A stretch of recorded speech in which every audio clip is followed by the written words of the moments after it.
Welcome to Ranger Reviews, a web series where we look at episodes of the TV show Power Rangers and then discuss them. Today we're exploring the 77th episode of Mighty Morphin Power Rangers, as well as the 17th episode of Season 2 titled White Light Part 1. We begin at the youth center where Bulk and Skull are being Bulk and Skull, demanding food from Richie. Trini calls them out, and Bulk tells them that they're on a top secret exploration to find the Power Rangers. Richie gives them their sandwiches for $4? No wonder Ernie was going under not too long ago. Kimberly comes running in, asking Billy and Trini where the others are, and according to Billy, they're playing football in the park with Curtis.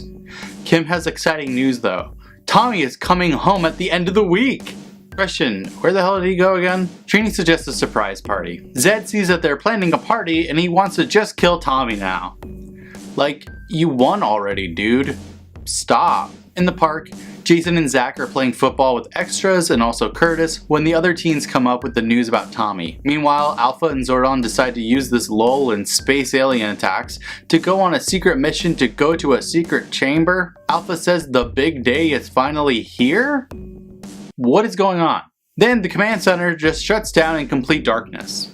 Zed detects a weakness in the morphing grid, and he says that it is maintained through the constant struggle between Zed and Zordon. That's an interesting idea that will go absolutely nowhere. Zed decides to retrieve the former Green Ranger in this moment, but he's going to distract the other teens with Nimrod, the Scarlet Sentinel. His plan is to turn Tommy evil again for whatever reason. Bulk and Skull sit on a hill waiting for the Power Rangers to show up when suddenly a big explosion happens when something comes hurtling from space. The teens hear it too, and Billy and Jason go investigate it, and so do Bulk and Skull. Turns out it's the freaking space dumpster with Rita in it. Bulk and Skull get there first, and they take it to Skull's dad's workshop. Apparently it's very hot though, which makes sense because, you know, re-entering Earth's atmosphere. Jason and Billy show up, and turns out heat shows as glowing red light on Billy's hands. They wonder where it's at. Zach retrieves the football and he finds green goo that he just smells for some reason. Turns out it's coming from the fist statue, and he claims that it's major funky. He calls an end to the football game and he gets Trini and Kim, and all three go and pretty much say, yeah, that's kind of gross. Trini says that's the Sentinel statue. Zach tries to get in touch with Zordon and Alpha, but there's no response.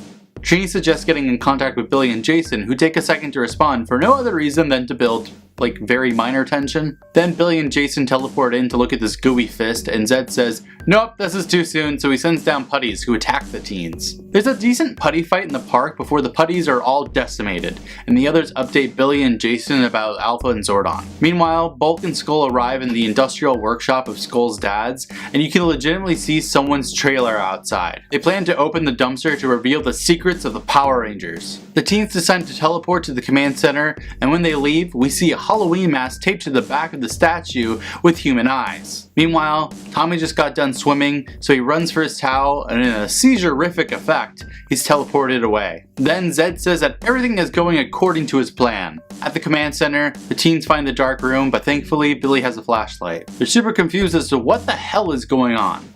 Billy says he's going to try to access the computers, but he can't, so he's going to take a disc back to his lab. The five get ready to leave. We then see that Bulk and Skull are literally drilling into the dumpster, waking up Rita inside, who is pissed about not being able to catch a few more Z's. Zed activates the Scarlet Sentinel, creating the monster from the statue. At Billy's lab, Billy types nothing into the keyboard while the others just look around, and he says there's a hidden door of light in the command center, and they're all really confused as to what is going on. After a tiny tremor, the five decide to morph to check out what is going on. They come to the park to find the Scarlet Sentinel, who is firing at them from off screen with Japanese stock footage. Zed says that's enough bad editing, making his monster grow. The Rangers call out their Thunder Zords, forming the Thunder Megazord. Scarlet Sentinel then creates two more monsters from herself, AC and DC. They all attack the Rangers, and Billy says, I'm gonna go back to the command center, and just bails. Billy, what are you doing? Get back here.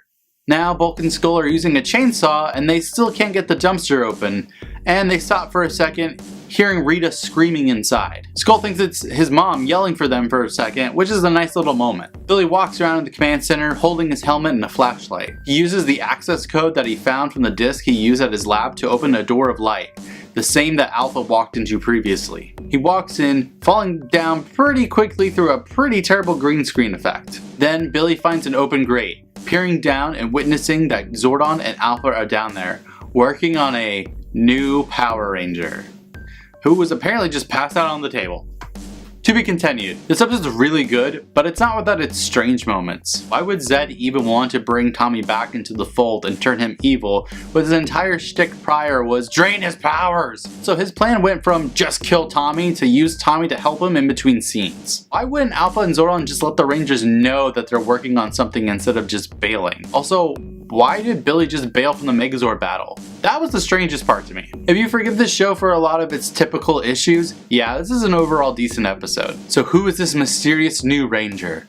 Find out next time, but until then, may the power protect you.